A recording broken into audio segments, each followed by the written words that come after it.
ijambo heresy navuga ko ariyo the highest form y'inyigisho y'ubuyobe. Ni ngo ni inyigisho yose itandukanye n'ubukristo bw'ukuri, cyangwa se inyigisho yose irwanya urufatiro rw'ubukristo bw'ukuri.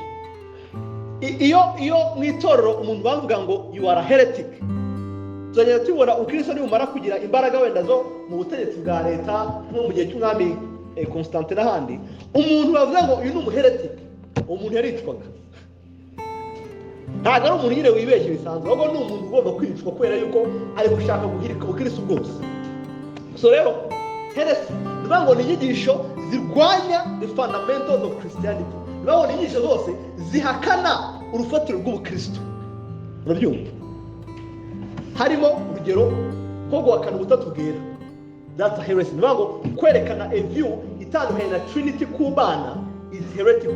Ibisobanuye ko abakristo bose bazagira ubumenyi bungana mu kubasha gusobanura ubutatu bw'Imana ariko.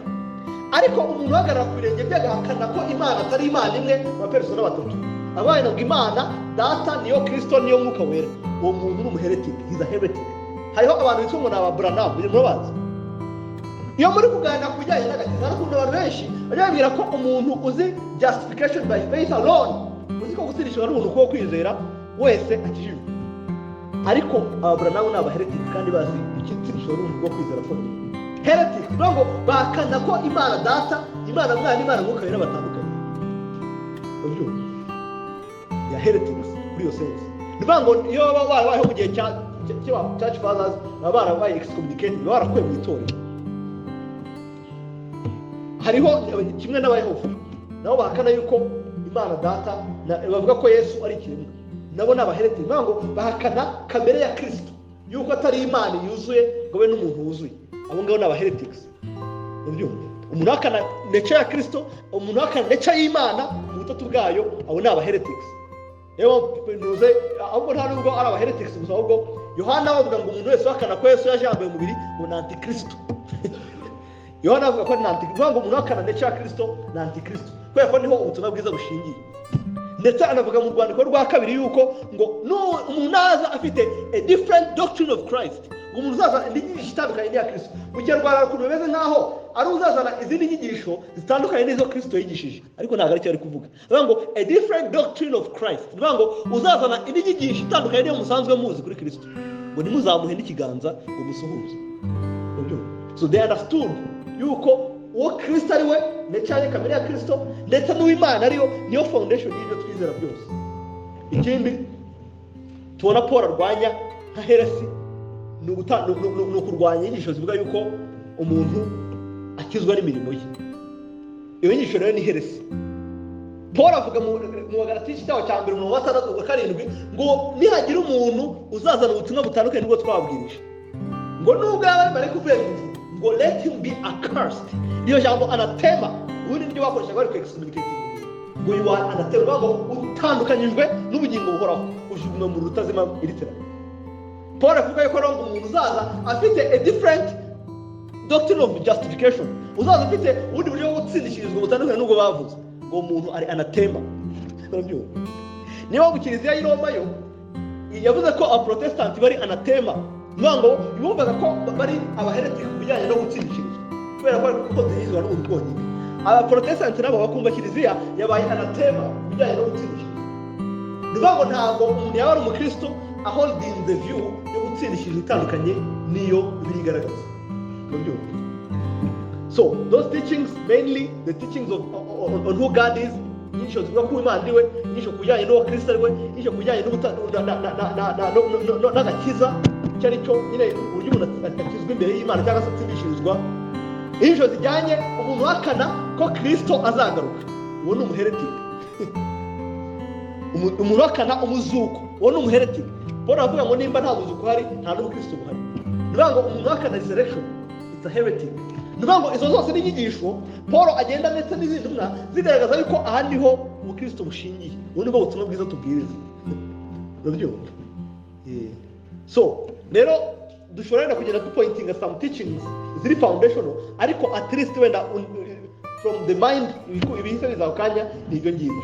Hanyuma hari ibindi abantu bashobora wenda kumva nabi, ariko ntibabe ari abaheretic necessarily, akaba wenda era afite cyangwa se ubuyobe runaka afite ariko butamugira umuheretic.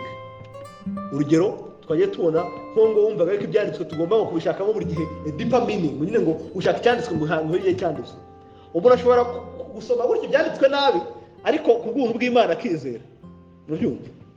Cyangwa se umuntu akaba afite false view nk'uko muri gihe bimeze ku bijyanye n'impano za Mwuka Wera. Nk'abantu wenda gihe ushobora kugira impano zo guhanura no kugira gute nk'uko abamontanisi barameze, ariko atari necessarily adahakana ubutumwa bwiza, adahakana nako ndetse n'ubumana bwa Kristo ndetse n'ubutatu bwera.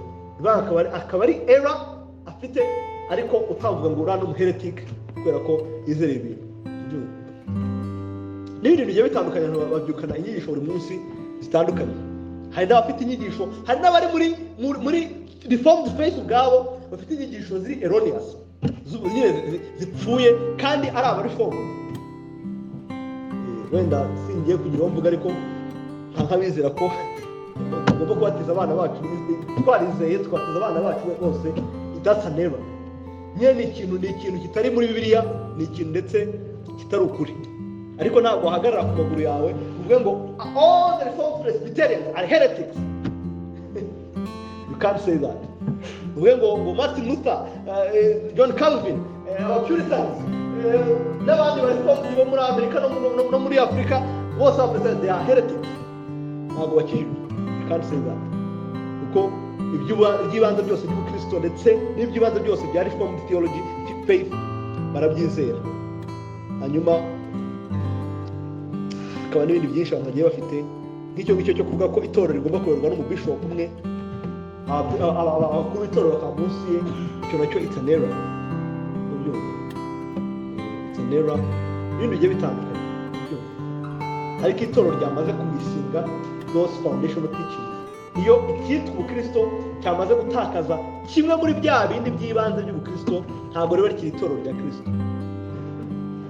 Niyo mpamvu ushobora kugera mu Pentecote ugasanga bemera ubutatu bwera nubwo bavuga nabi nabo, ariko batakwemera gutsindishirizwa n'ubuntu bwo kwizera byonyine, bakaba ari abaheretic. Ubyumva? Ugasanga umudive aremera ubutatu bwera ndetse nta n'impano z'ibitangaza afite, ariko kubera ko atemera gutsindishirizwa n'ubuntu bwonyine bwo kwizera akaba ari umuheretic. Ugasanga abamormons ubuze gutsindishirizwa n'ubuntu bwo kwizera byonyine akabyemera, ntabwo abihakana, ariko akavuga yuko Yesu yari umuntu wahindutse Imana, natwe tuzahinduka Imana, uwo ni umuheretic. So ndumva rero nyine wenda ruko nko nagenda ntandukanya izo nyigisho. In fact akenshi navuga yuko ibyo dukwiye kwizera, the first principles ziri nyine muri ibyo bintu by'ibanze bijyanye n'Imana iriwe ndetse n'agakiza. Hanyuma second principles zikaba mu nyigisho nyine zigomba kudefininga itorero ry'ukuri cyangwa se healthy church, azo tuba dufite muri confession zacu, igaragaza nyine ibyo twizera by'ibanze nk'itorero ry'ukuri. Ubyumva? So apostasy, baravuze n'icyambo apostasy. An apostate ivango ni umuntu wahoze avuga ko yizera nyine Imana y'ukuri ndetse n'ubukristo bw'ukuri, hanyuma akaza kuvuga ko atakibyizera, niba nyine akihakana ibyo yizera. That's an apostate. Uwo ngowe ndumva byoroshye nyine kumwumva.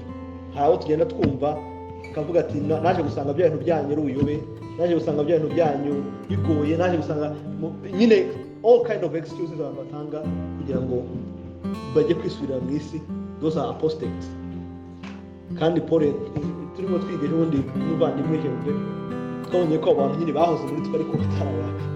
Banga na apostate ntabwo yagize akizwa, ntabwo ari umuntu wari ukijijwe ngo atakaza agakiza, ahubwo ni umuntu wabaye mu itorero ry'Imana yihishemo, Imana ikaza gukuraho umwenda wari umutwikiriye, tukabona ko atari impamvu.